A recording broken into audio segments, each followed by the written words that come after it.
नमस्कार, news room live देख रहे हैं आप और मैं हूं शिफन शर्मा और मेरे साथ है मेरी सहयोगी रूपाली शर्मा। तो चलिए बिना किसी देरी की शुरुआत करेंगे इस प्रोग्राम की, लेकिन सबसे पहले नजर डालेंगे अहम सुर्खियों पर। शुरुआत करेंगे प्रधानमंत्री नरेंद्र मोदी से जुड़ी बड़ी खबर की, जहां पर कि वो 12 फरवरी को अमेरिका जा सकते हैं। वॉशिंगटन डीसी में 13 फरवरी को डोनाल्ड ट्रंप के साथ उनकी मुलाकात हो सकती है। हालांकि इस पर अभी तक कोई आधिकारिक पुष्टि नहीं हुई है, इस बात पर अभी तक कोई मोहर नहीं लगी है, लेकिन ऐसे हमारे विश्वसनीय सूत्र बता रहे हैं कि 13 फरवरी को प्रधानमंत्री नरेंद्र मोदी और साथ ही साथ यूएस के प्रेसिडेंट डोनाल्ड ट्रंप के बीच में मुलाकात वॉशिंगटन डीसी में हो सकती है।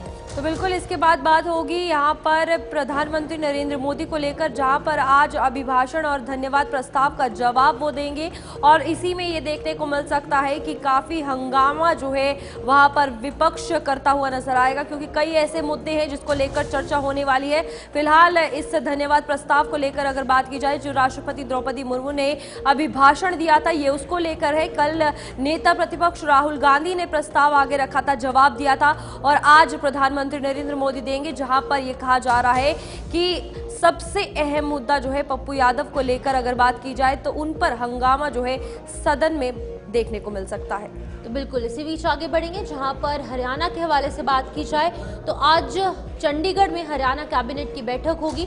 तमाम मंत्रिमंडल जो है वो इस बैठक में शामिल होंगे, लेकिन इस बैठक की अध्यक्षता सीएम नायब सिंह सैनी करेंगे और तमाम चीजों पर चर्चाएं होंगी। कई प्रस्ताव रखे जाएंगे, कुछ प्रस्तावों पर मोहर भी लग सकती है और वहीं पर बजट सत्र की तारीखों का ऐलान आज की इस अहम बैठक में हो सकता है, जिसमें कि मंत्रिमंडल शामिल होगी और साथ ही साथ ये बैठक जो है वो सीएम नायब सिंह सैनी की अध्यक्षता में कुछ ही देर में चंडीगढ़ में शुरू होने वाली है। तो बिल्कुल इसके बाद आगे बढ़ेंगे, जहां पर बात होगी जम्मू कश्मीर के हवाले से। तो आपको बता दें, गृह मंत्री अमित शाह जो है जम्मू कश्मीर की सुरक्षा को लेकर और सुरक्षा के अलावा भी कई मुद्दों को लेकर बैठक जो है वो करने वाले हैं। इससे पहले ये समीक्षा बैठक जो है दिसंबर में की गई थी और आज फिर इस पर चर्चा होगी, जिसमें जम्मू कश्मीर के तमाम सिक्योरिटी और साथ ही साथ बाकी मुद्दे और विषयों के लेकर बात की जाए तो उन सभी को एक साथ रखकर बैठक में चर्चा की जाएगी। क्या कुछ निकल कर आएगा ये देखने वाली बात होगी, क्योंकि जम्मू कश्मीर जिस तरीके से लगातार आतंकवाद का गढ़ बना है,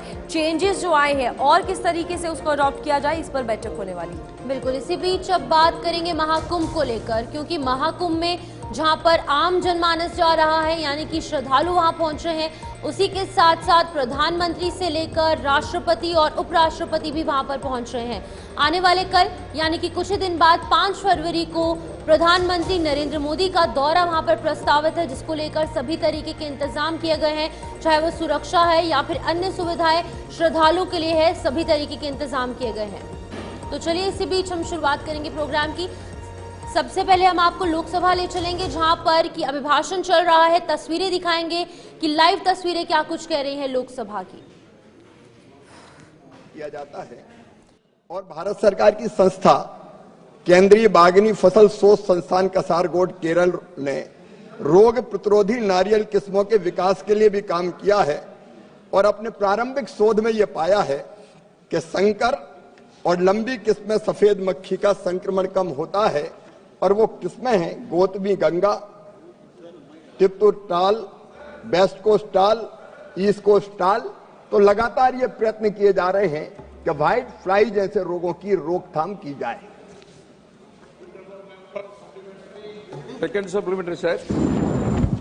As per Niti Aayog report, Andhra Pradesh has significant potential for coconut cultivation, sir. The DJ Sampurna variety, known for its high yield of more than 43,000 nuts per hectare, sir, has shown great potential in the state. Could the Honorable Minister kindly elaborate on where the government is taking any initiatives to promote and expand the cultivation of this high-yielding variety in Andhra Pradesh, sir? माननीय अध्यक्ष महोदय, माननीय विद्वान सदस्य का कहना बिल्कुल सही है। आंध्र प्रदेश में नारियल के उत्पादन को बढ़ाने की अपार संभावनाएं हैं और इसलिए आंध्र प्रदेश में उत्पादन नहीं हम है आपको वो। सीधी तस्वीरें यहाँ पर लोकसभा से दिखा रहे थे, जहाँ पर कि शिवराज सिंह चौहान जो है वो यहाँ पर अभिभाषण कर रहे थे और अपनी बातें सामने रख रहे थे। इसी बीच आगे बढ़ जाएंगे, जहाँ पर अब बात करेंगे प्रधानमंत्री नरेंद्र मोदी के हवाले से, जो कि 12 फरवरी को अमेरिका यानी कि यूएस से पहुंच सकते हैं और 13 फरवरी को उनकी मुलाकात प्रेसिडेंट ट्रंप से हो सकती है। 2 दिवसीय मुलाकात जो है वो हो सकती है और अमेरिका राष्ट्रपति डोनाल्ड ट्रंप और प्रधानमंत्री नरेंद्र मोदी की मीटिंग जो है वो संभावित है। 13 फरवरी को वॉशिंगटन डीसी में ये मुलाकात हो सकती है। हालांकि अभी तक इसको लेकर कोई आधिकारिक पुष्टि नहीं हुई है, मोहर नहीं लगी है, लेकिन अभी हमारे विश्वसनीय सूत्र बता रहे हैं कि 2 दिवसीय दौरे के दौरान वॉशिंगटन डीसी में प्रधानमंत्री नरेंद्र मोदी और अमेरिका के राष्ट्रपति डोनाल्ड ट्रंप की मुलाकात वॉशिंगटन डीसी में 13 फरवरी को हो सकती है। तो बिल्कुल यहाँ पर डोनाल्ड ट्रंप के शपथ ग्रहण समारोह के बाद से अमेरिकी राष्ट्रपति और भारत के प्रधानमंत्री नरेंद्र मोदी की मुलाकात को लेकर क्यास लगाए जा रहे हैं और फिलहाल ये कहा जा रहा है कि हो सकता है कि 13 फरवरी को मोदी से मुलाकात जो है वो डोनाल्ड ट्रंप की होगी और दोनों की मुलाकात होगी। और यहाँ पर आपको बता दें कि प्रधानमंत्री नरेंद्र मोदी अपनी संयुक्त राज्य अमेरिका यात्रा के दौरान 13 फरवरी को वॉशिंगटन में अमेरिका के राष्ट्रपति यानी डोनाल्ड ट्रंप से मुलाकात करेंगे और दोनों देशों के बीच चल रही व्यापार के लिए जो है वो चर्चा की जाएगी और डिफेंस के हवाले से भी बात की जाएगी। तो ये सभी कई अहम जो विषय है, टॉपिक्स हैं, इश्यूज हैं, उन पर ये चर्चा होगी। और फिलहाल हमारे साथ विदेश मामलों के जानकार ब्रह्मदीप अलूने जी जुड़ चुके हैं। सबसे पहले आपका बहुत बहुत स्वागत है। ब्रह्मदीप जी, बताइएगा क्या लगता है किस तरीके से ये पहली मुलाकात अब इस शपथ ग्रहण समारोह के बाद रहने वाली है और कौन से ऐसे अहम मुद्दे होंगे जिन पर चर्चा होगी? देखिए, ट्रंप ने दुनिया के चुनिंदा राजनेताओं में से एक प्रधानमंत्री मोदी को आमंत्रित किया है। मतलब ये बहुत ऐतिहासिक मौका है और सबसे बड़ी बात यह भी है कि जब दुनिया भर में बातें की जा रही थी कि प्रधानमंत्री मोदी आमंत्रित क्यों नहीं हुए थे, तो अब पता चलता है कि ट्रंप की जो सबसे प्राथमिकताओं में भारत शुमार है और भारत रक्षा उपकरणों का सबसे बड़ा आयातक भी है दुनिया में।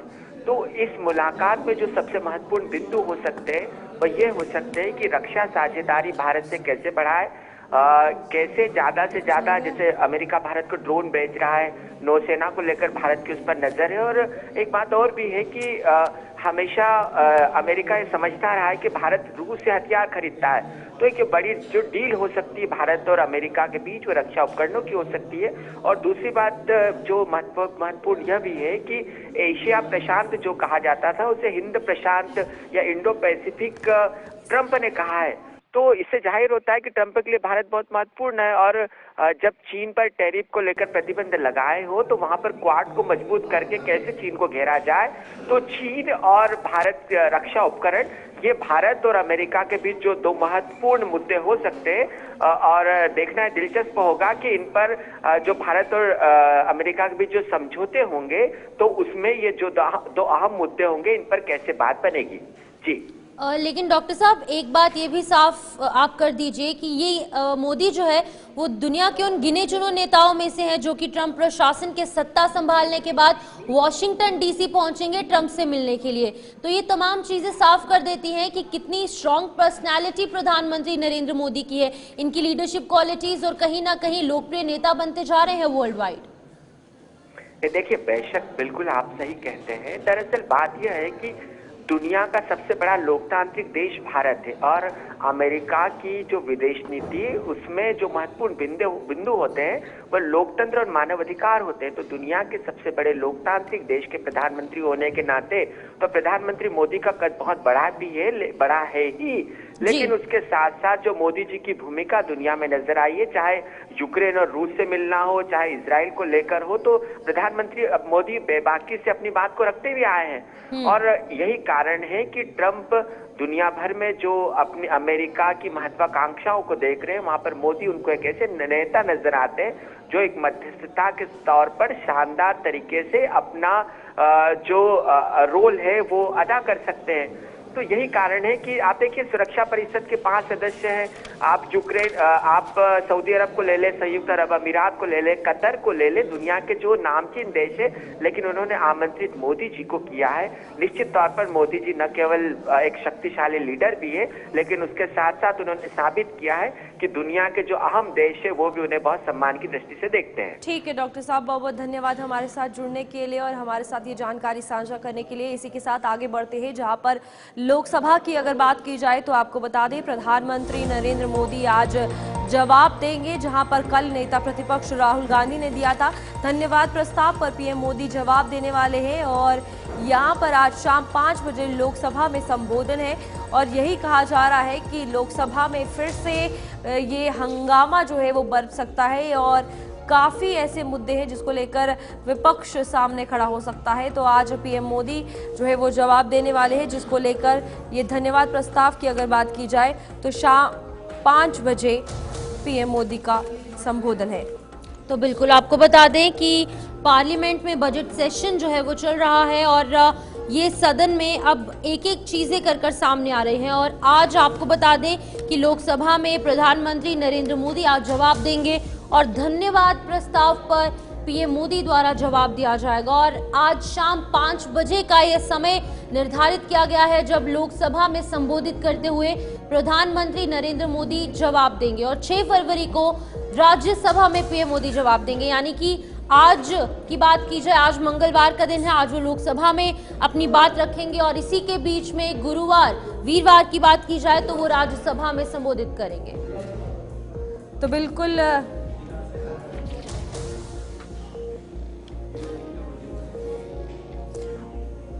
तो चलिए हमारे साथ ताबिश कमाल ज्वाइन कर चुके हमारे संवाददाता दिल्ली से, उनसे जानेंगे कि आखिरकार किस तरीके से ये सत्र चल रहा है। ताबिश, बहुत बहुत शुक्रिया ज्वाइन करने के लिए। आज पीएम मोदी जो है वो लोकसभा में जवाब देने वाले हैं और थर्सडे यानी कि वीरवार को वो राज्यसभा में संबोधित करेंगे। क्या कुछ अधिक जानकारी है, क्या कुछ लगता है, क्या कुछ कह सकते हैं?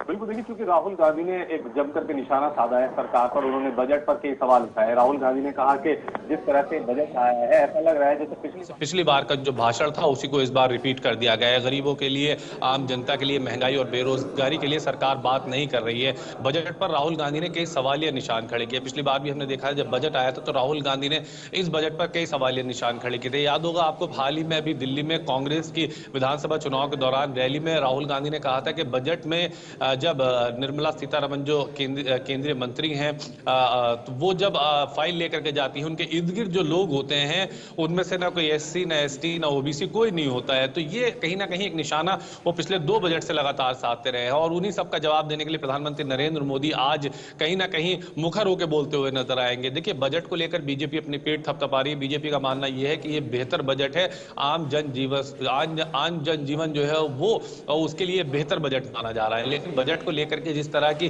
चर्चाएं विपक्ष की तरफ से की जा रही है, विपक्ष लगातार ये आरोप लगा रहा है कि इस बजट में एक बार भी केंद्रीय मंत्री निर्मला सीतारमण की तरफ से महंगाई, बेरोजगारी पर बातचीत नहीं की गई। महंगाई दर कैसे कम होगी, रुपया लगातार गिर रहा है। तो ऐसे में ये तमाम सवाल ऐसे थे जिन पर विपक्ष कहीं ना कहीं बहुत मुखर होकर के सरकार को घेर रहा है और इसीलिए आज प्रधानमंत्री नरेंद्र मोदी का जो भाषण होगा शाम 5 बजे वो बहुत अहम रहेगा कि प्रधानमंत्री नरेंद्र मोदी आखिर किस तरह से विपक्ष के सवालों का जवाब देते हैं। ताबिश, यहाँ एक सवाल ये भी है कि ये कहा जा रहा है कि जब 5 बजे संबोधन जो है वो किया जाएगा तो काफी हंगामेदार देखने को मिलेगा क्योंकि विपक्ष बहुत सारे मुद्दे लेकर खड़ी है और इसी में अभी जो है सत्र शुरू हो चुका है और इसी में सबसे पहला मुद्दा विपक्ष महाकुंभ का लेकर आई है। क्या कुछ कहना चाहेंगे?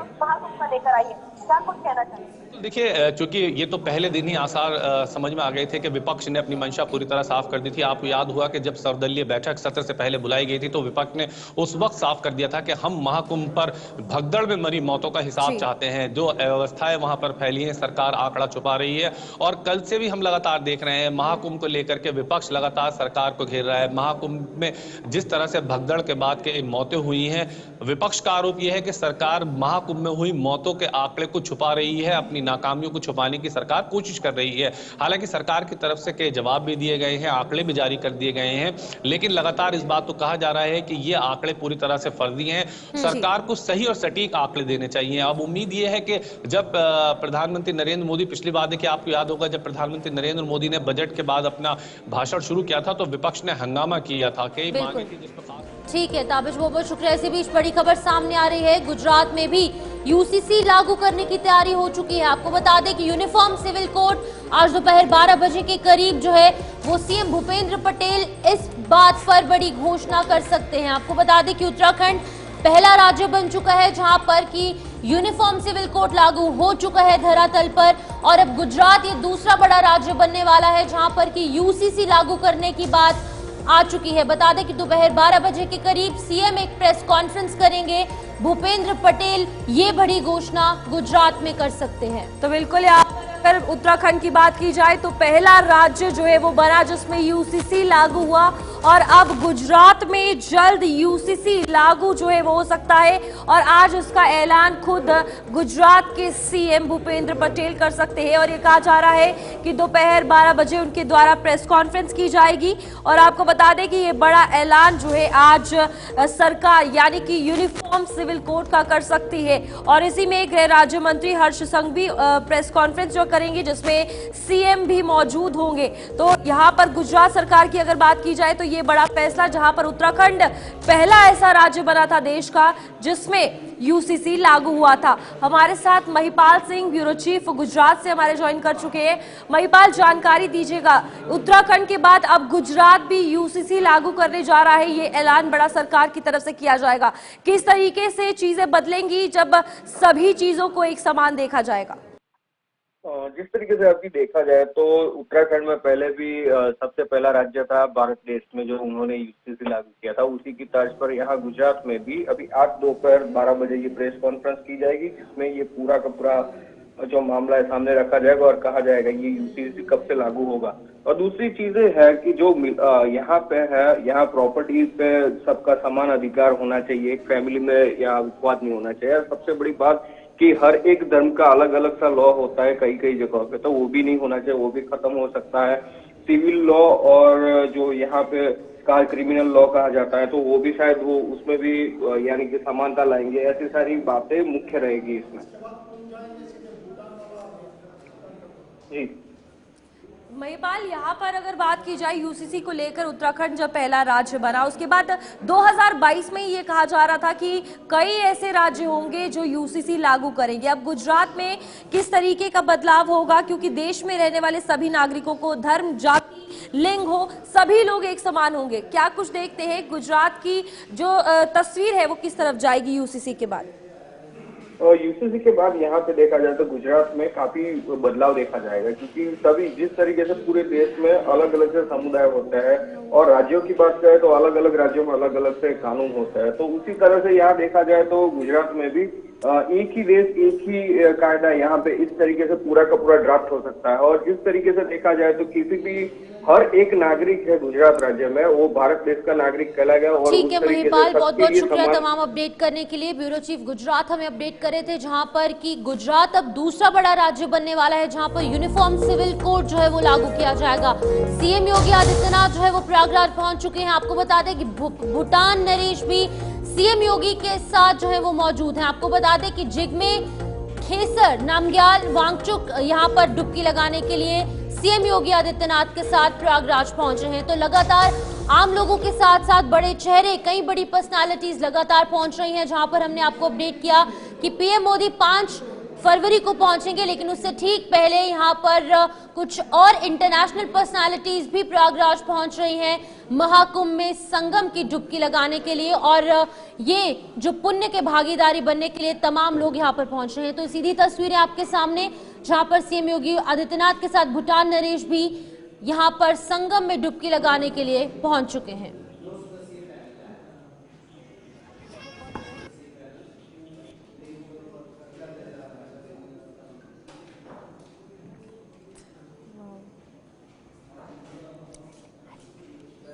तो बिल्कुल यहाँ पर आपको बता दें कि भूटान नरेश जिग्मे खेसर नामग्याल वांगचुक जो है संगम में डुबकी लगाने के लिए पहुंचे हैं और महाकुंभ के साक्षी जो है ये भी बने हैं। आपको बता दें ये कल यहाँ पर पहुंचे थे प्रयागराज में और इनके साथ आप देख सकते हैं तस्वीरों में मुख्यमंत्री योगी आदित्यनाथ भी शामिल है और यहाँ पर कार्यक्रम जो है वो होने वाला है जिसमें ये समीक्षा भी करेंगे।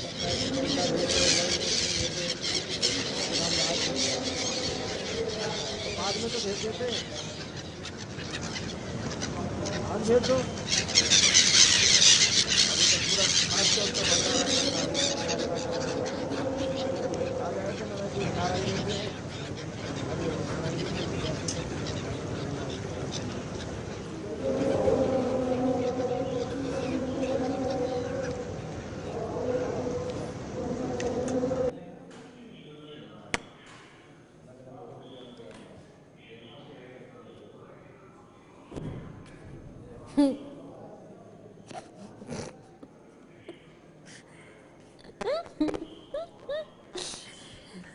यार ये कौन फोन कर रहा है?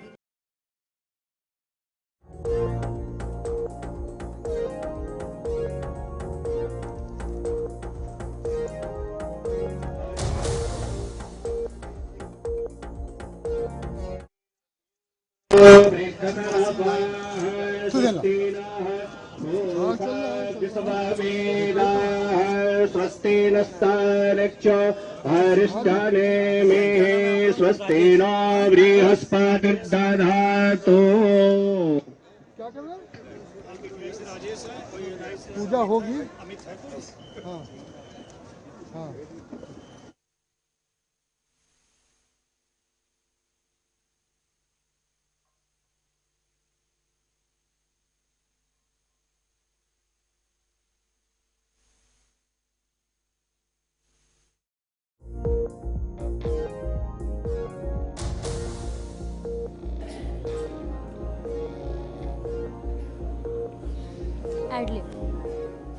तो बिल्कुल आप देखिए तस्वीरों में जहाँ पर भूटान नरेश जो है वो समीक्षा जो है वो कर रहे हैं। यहाँ पर पूरा आनंद प्रयागराज का लेते हुए और संस्कृति जो है सीएम योगी दिखा रहे हैं कि भारत में महाकुंभ किस तरीके से किया जा रहा है, यहाँ पर स्नान किस तरीके से लोगों को किस तरीके से यहाँ पर जो है बुलाया जाता है और पूरी भव्य तैयारियां दिव्य महाकुंभ जो है वो दिखाया जा रहा है। इसमें एक तस्वीर आपके सामने भी है प्रयागराज से लाइव, जहां पर आपको बता दें कि फिलहाल भूटान नरेश जिग्मे खेसकर नामग्याल वांगचुक वहां पर मौजूद है और सीएम योगी भी उनके साथ है।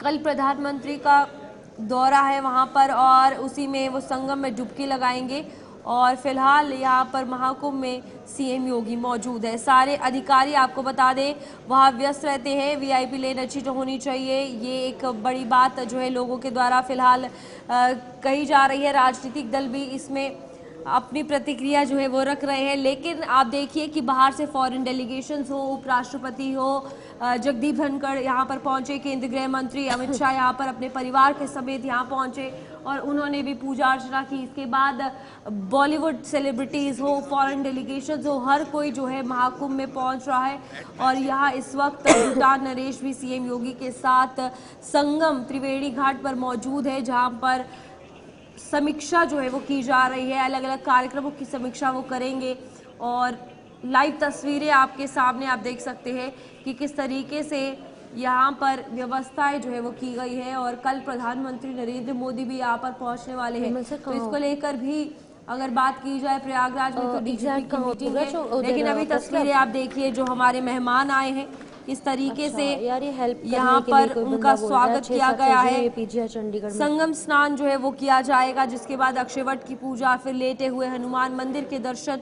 तो एक एक करके तस्वीरें आपके सामने आ रही हैं, आप देखिए यहाँ पर किस तरीके से महाकुंभ के साक्षी भूटान नरेश बनते हुए नजर आ रहे हैं। तो आपको बता दें कि यहाँ पर जिग्मे खेसर नामग्याल वांगचुक जो है वो भी डुबकी लगाने के लिए संगम में पहुंच चुके हैं और कुछ ही देर में ये तस्वीरें जो है वो सामने आएंगी जहां पर भूटान नरेश जो है वो डुबकी लगाएंगे। और इसी बीच में आपको बता दें कि आधिकारिक तौर पर पूरे इंतजाम किए गए हैं और वीवीआईपी मूवमेंट जो है वो यहाँ पर देखने को मिल रही है। तो आम लोगों के साथ साथ जो बड़े चेहरे हैं, जो प्रतिष्ठित चेहरे हैं, वो भी यहाँ पर पहुँच रहे हैं डुबकी लगाने के लिए। वो भी यहाँ पर पुण्य की भागीदारी बनने के लिए सीएम योगी आदित्यनाथ के साथ संगम पहुँचे हैं शाही स्नान करने के लिए। तो ये प्रयागराज से सीधी तस्वीरें आपके सामने, जहाँ पर कि सीएम योगी आदित्यनाथ ने एयरपोर्ट पहुंचकर, हवाई अड्डे पहुंचकर उनका स्वागत किया, पुष्पगुच्छ यानी कि बुके देकर उनका स्वागत किया गया और इसी बीच में रंगारंग कार्यक्रम भी प्रस्तुत किए गए, जहां पर तमाम जो अधिकारी है, मंत्रिमंडल के बड़े चेहरे, वो भी सीएम योगी आदित्यनाथ के साथ उनका स्वागत करते नजर आए। और अभी फिलहाल ये तस्वीरें आपके सामने, जहाँ पर कि सीएम योगी आदित्यनाथ के साथ भूटान नरेश भी वहां पर संगम में डुबकी लगाने के लिए प्रयागराज पहुंचे हैं। और 2025 का ये महाकुंभ काफ़ी ज़्यादा दिव्य और भव्य नज़र आ रहा है, क्योंकि कई बड़े प्रतिष्ठित चेहरे, कई बड़ी पर्सनालिटीज यहाँ पर पहुँच रही हैं और 2 दिन बाद प्रधानमंत्री नरेंद्र मोदी भी यहाँ पर पहुँचेंगे। लेकिन उससे ठीक पहले भूटान नरेश जिग्मे नामग्याल जो है यहाँ पर पहुँचे हैं पुण्य के भागीदारी बनने के लिए।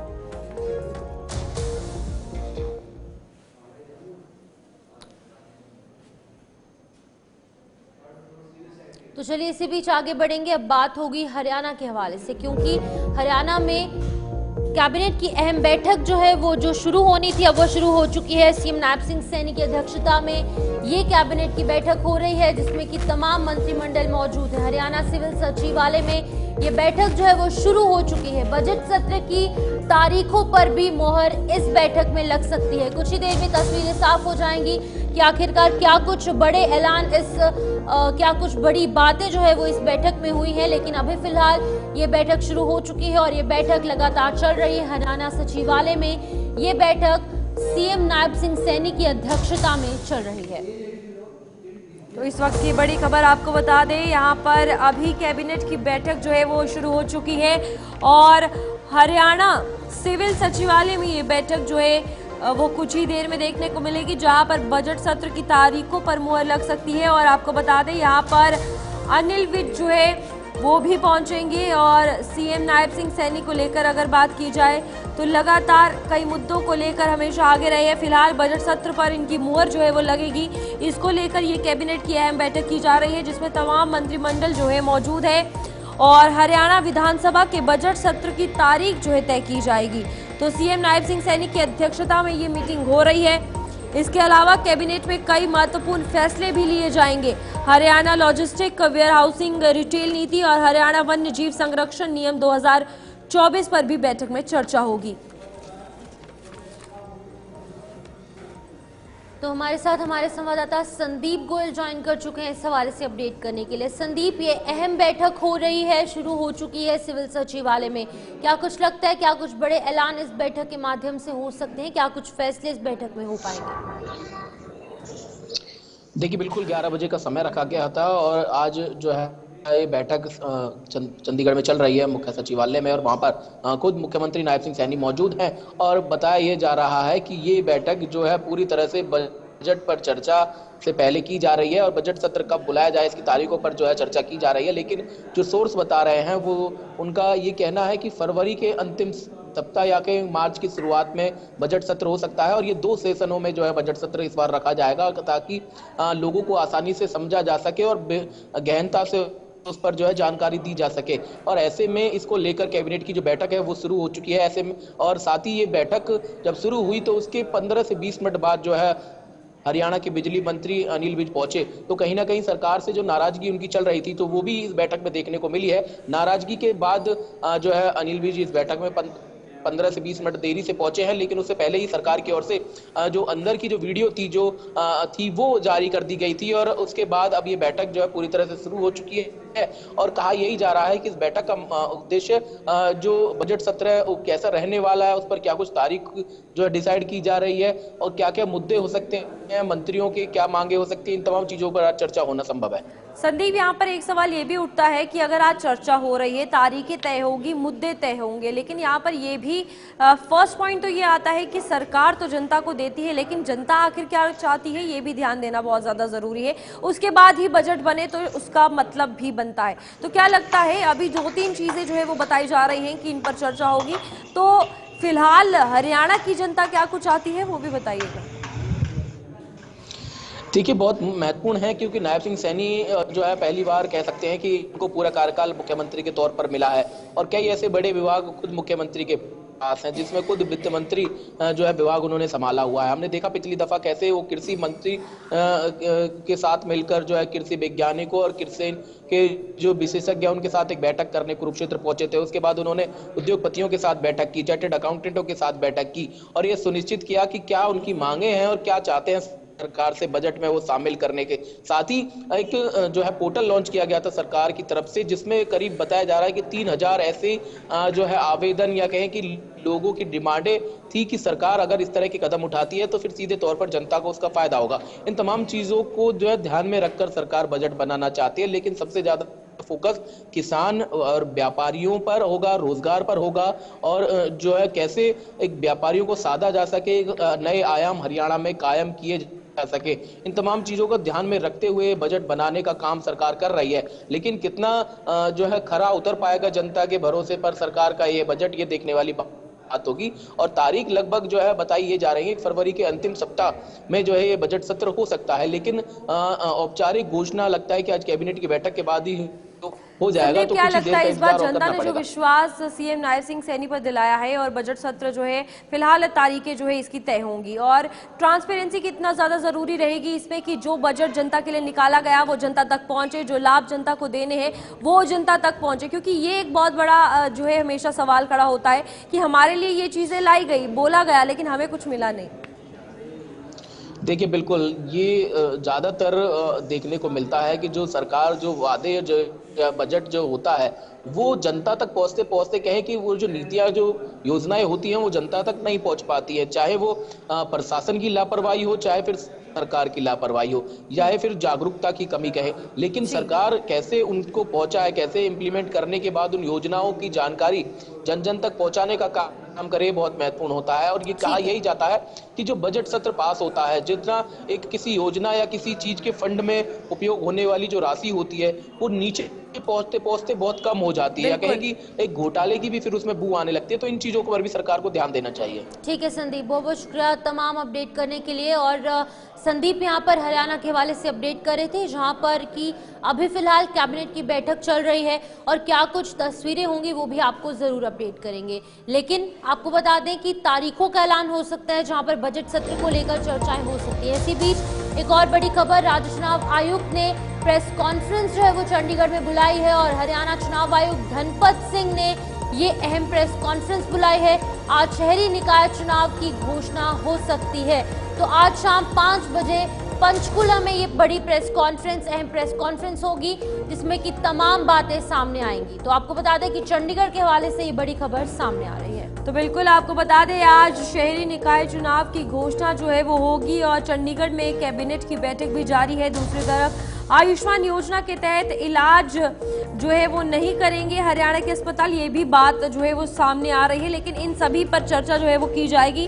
हरियाणा कैबिनेट की बैठक भी शुरू हो गई है। दूसरी तरफ राज्य चुनाव आयुक्त ने भी प्रेस कॉन्फ्रेंस जो है वो बुलाई है, तो यहाँ सभी चीजों को लेकर जो है वो बात की जाएगी। और अगर कैबिनेट की बैठक को लेकर कहा जाए तो उसमें भी कई ऐसे मुद्दे हैं जिनको लेकर बात की जा रही है। मुख्य निर्वाचन अधिकारी यानी कि अगर बात की जाए उनके द्वारा भी प्रेस कॉन्फ्रेंस बुलाई गई है। 8 निगम 26 नगर परिषद पालिका में वोटिंग जो है वो होगी और उसको लेकर ये पूरी प्रेस कॉन्फ्रेंस, पूरी चर्चा जो है वो हो सकती है और आज ही चुनाव की घोषणा जो है वो की जा सकती है। 4 बजे पंचकुला में प्रेस कॉन्फ्रेंस होनी है जहां पर मुख्य निर्वाचन अधिकारी धनपत सिंह इसकी घोषणा करेंगे और चुनावों की अधिसूचना से लेकर नतीजों तक पूरी चुनावी प्रक्रिया में लगभग 25 दिन लगेंगे।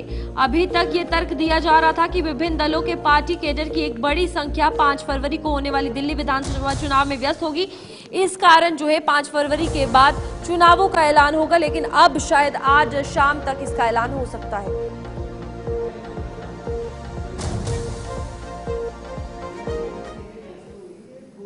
तो चलिए इसी बीच आगे बढ़ जाएंगे। अब बात होगी जम्मू कश्मीर के हवाले से, क्योंकि जम्मू कश्मीर को लेकर दिल्ली में अहम बैठक हो सकती है और ये बैठक होगी, आपको बता दें कि सुरक्षा के मुद्दे पर ये बैठक बुलाई गई है जिसकी अध्यक्षता जो है वो गृह मंत्री अमित शाह करेंगे और गृह मंत्रालय द्वारा आज ये अहम बैठक बुलाई गई है जिसमें कि जम्मू कश्मीर में जो सुरक्षा संबंधित बातें हैं, क्या कुछ इंतजाम है, किस तरीके से तमाम सुरक्षा एजेंसियां काम कर रही है जम्मू कश्मीर में, इन तमाम चीज़ों पर चर्चाएं होंगी। तो आपको बता दें कि जम्मू कश्मीर और दिल्ली इन दोनों के बीच में कोऑर्डिनेशन और कोऑपरेशन के चलते आज गृह मंत्रालय द्वारा गृह मंत्री अमित शाह ने यहाँ पर एक बैठक बुलाई है जिसमें कि तमाम सुरक्षा एजेंसियां किस तरीके से काम कर रही है और जम्मू कश्मीर की सुरक्षा को सुनिश्चित करने के लिए यहाँ के शहरियों की सुरक्षा के चलते ये अहम बैठक दिल्ली में आज होगी, जिसमें कि जम्मू कश्मीर के कई बड़े आला अधिकारी पहुंचेंगे और साथ ही साथ गृह मंत्री अमित शाह की अध्यक्षता में ये बैठक होगी। तो बिल्कुल जम्मू कश्मीर में सुरक्षा के मुद्दे पर केंद्रीय गृह मंत्री अमित शाह महत्वपूर्ण बैठक जो है उसकी अध्यक्षता करेंगे। इस बैठक में जम्मू कश्मीर के उपराज्यपाल मनोज सिन्हा, जम्मू कश्मीर पुलिस सेना, केंद्रीय रिजर्व पुलिस बल और गृह मंत्रालय के वरिष्ठ अधिकारियों के शामिल होने की संभावना जो है वो जताई गई है। यहाँ पर आपको बता दें कि अध्यक्षता जो है वो की जाएगी। दिल्ली के गृह मंत्रालय में ये बैठक होगी और तमाम जम्मू की सुरक्षा के हवाले और बाकी मुद्दों पर चर्चा होने वाली है। खास करके एंटी टेरर ऑपरेशंस को लेकर इसमें गृह मंत्री अमित शाह चर्चा कर सकते हैं। तो चलिए इसी बीच अब बात महाकुंभ की होगी, क्योंकि महाकुंभ में जब 29 जनवरी को यानी कि मौनी अमावस्या के दौरान भगदड़ हुई थी, इसी को लेकर बड़ी कार्रवाई की जा रही है। तो आपको बता दें कि भ्रामक पोस्ट में 7 लोगों के खिलाफ एफआईआर दर्ज की गई है। नेपाल के वीडियो को भी शेयर किया गया था इन तमाम लोगों द्वारा, जिसके बाद कि अब इनको लेकर एफआईआर दर्ज की गई है और पुलिस ने अपनी कार्यवाही इस पूरे चीज में लेना शुरू कर दी है और संज्ञान लिया जा रहा है और 7 लोगों के खिलाफ कड़ा संज्ञान पुलिस द्वारा लेते हुए उन पर एफआईआर दर्ज की गई है। तो बिल्कुल यहाँ पर भगदड़ को लेकर अगर बात की जाए तो लगातार उसी मानव अधिकार अधिनियम के तहत जो है मामला भी दर्ज कर लिया गया था, जिसके बाद जांच शुरू हो गई थी, क्योंकि यहाँ पर ये कहा जा रहा था कि भगदड़ जो है फैलाने के कारण हुई, जिसके चलते अब 7 लोगों के खिलाफ एफआईआर जो है दर्ज कर दी गई है। कई लोगों की गिरफ्तारी की भी बात सामने आ रही है, लेकिन अभी पूरा जांच जो है वो सटीक तरीके से किया जाएगी। और यहाँ पर महाकुंभ का जो वीडियो है वो शेयर किया गया है जिससे अफवाह फैली थी, तो ये एक बहुत बड़ा सबूत जो है सामने आया है कि ये वीडियो कहीं ना कहीं भगदड़ जो है वो मचाने के लिए, लोगों को भ्रमित करने के लिए पोस्ट जो है फैलाई गई थी। और सोशल मीडिया पर भी अब जो है सरकार की निगरानी है कि सोशल मीडिया पर कोई ऐसा पोस्ट ना किया जाए महाकुंभ को लेकर जिससे लोगों में हताहत हो, लोग परेशान हो और महाकुंभ में ना आए। फिलहाल ये तो कहा जा सकता है कि महाकुंभ का साक्षी हर कोई बन रहा है, क्योंकि 35 करोड़ का आंकड़ा आज ही पार कर चुका है। 40 करोड़ कहा गया था कि महाकुंभ के अंत तक पार करेगा, लेकिन आप देख सकते हैं कि किस तरीके से लोगों में श्रद्धा जो है और श्रद्धा का सैलाब जो है प्रयागराज में देखने को मिला कि 35 करोड़ 3 अमृत स्नान में ही पूरा हो चुका है और 40 करोड़ नहीं, अब सरकार भी खुद कह रही है कि 50 करोड़ ये आंकड़ा पार कर सकता है। फिलहाल यहाँ पर आपको बता दें कि महाकुंभ को लेकर पूरे तरीके से पुख्ता इंतजाम है, तहकीकात जो है वो इस मामले को लेकर भी की जा रही है, क्योंकि भगदड़ का मामला जो है आगे तक गया था जिसको लेकर सुनवाई भी होनी थी। तो आपको बता दें कि ये तमाम वो सोशल मीडिया अकाउंट्स हैं जिन पर के एफआईआर दर्ज की गई है। ब्रजेश कुमार प्रजापति जिनका की अकाउंट यहाँ पर मेंशन किया गया है, ब्रजेश KM प्रजा, तो ये नाम जो है वो सामने आ रहा है। तो वहीं पर दूसरा नाम जो है वो अशफाक खान का है, जहां पर @अशफाक के 12565342, तो ये बड़े नाम सामने आ रहे हैं, जहां पर एक और नाम जो है वो सामने, यानी कि कुल मिलाकर 7 नाम सामने आए हैं। तो बिल्कुल यहाँ पर तीसरा नाम राजन शाक्य का सामने आया है, जिसका @ यानी अकाउंट यूजर नेम RAJJANS206251 है। और चौथा नाम जो सत्य प्रकाश नागर है, जिसमें अगर यूजर नेम की बात की जाए तो @SatyaPR78049500 अकाउंट है। तो ये सभी अकाउंट है जिन पर एफआईआर दर्ज की गई है। और भी नाम सामने आ रहे हैं, जिसमें से पहला नाम प्रियंका मौर्य है और @ जो है वो प्रियंका 2332 है। तो आपको बता दें कि ये एक और नाम सामने आ रहा है आकाश सिंह भारत का, जिसका ऑफिशियल सोशल मीडिया अकाउंट जो है वो आपके सामने यहाँ पर लिखा गया है। वहीं पर एक और नाम अभिमन्यु सिंह जर्नलिस्ट, यानी कि इसका ऑफिशियल जो अकाउंट है वो अभिमन्यु सिंह जर्नलिस्ट है। अब इस पर तहकीकात की जाएगी कि आखिरकार ये जर्नलिस्ट है या फिर नहीं, क्या ये मीडिया फ्रेटर्निटी से ताल्लुक रखता है या फिर नहीं, ये तमाम चीज़ें जो है वो अभी अंडर ऑब्जर्वेशन है, मैटर ऑफ इन्वेस्टिगेशन है। लेकिन इसी के बीच में महाकुंभ का वीडियो जो है वो शेयर किया गया, जिसके बाद कि 7 लोगों पर एफआईआर दर्ज की गई है और पुलिस ने पूरे मामले का संज्ञान लिया है। लेकिन सवाल यहाँ पर ये उठता है कि अगर एक जर्नलिस्ट है तो भी अफवाहों को फैलाने वाला पोस्ट जो है उनके द्वारा नहीं किया जा सकता, क्योंकि लोग एक तरफ मीडिया कर्मी जो है दिन रात महाकुंभ को लेकर हर एक पल पल अपडेट दे रहे हैं और दूसरी तरफ ऐसा कोई अकाउंट जो भ्रामक पोस्ट शेयर करता है वो एक बहुत बड़े कटघरे में खड़ा करता है उस व्यक्ति को, उस जर्नलिस्ट को जो महाकुंभ को लेकर अगर बात की जाए। अनुज हनुमत भी हमारे संवाददाता लगातार महाकुंभ से अपडेट हमें दे रहे हैं। अनुज देखिए, यहाँ पर 7 नाम सामने आए हैं जिनमें से एक पत्रकार का अकाउंट कहा जा रहा है। हालांकि वो पत्रकार है या नहीं है ये अभी पता नहीं है। तो क्या कुछ कहना चाहेंगे? एक तरफ आप है जो दिन रात रिपोर्टिंग कर रहे हैं, दूसरी तरफ ऐसे अकाउंट जब सामने आते हैं तो क्या फर्क नजर आता है? जी, सबसे महत्वपूर्ण बात यह है कि ये वो 7 लोग हैं जिन्होंने अफवाह फैलाने की कोशिश की है। अफवाह ऐसी कि जो पूरे महाकुंभ को बदनाम कर रही थी। लगातार ये बात सामने आ रही थी और जो प्रभारी निरीक्षक हैं कोतवाली महाकुंभ के, उन्होंने ये एफआईआर कराई है और उन्होंने ये बात लिखी है कि एक वीडियो पोस्ट किया गया था कुछ ट्विटर अकाउंट्स से जिसमें भगदड़ कांड नाम दिया गया था। एक ही परिवार के 3 लोगों की जान गई। परिजन पोस्टमार्टम हाउस से कंधे पर शवों को लेकर जा रहे हैं। कम से कम एम्बुलेंस के माध्यम से शवों को जन्म स्थान तक पहुंचाने में मदद करनी चाहिए थी।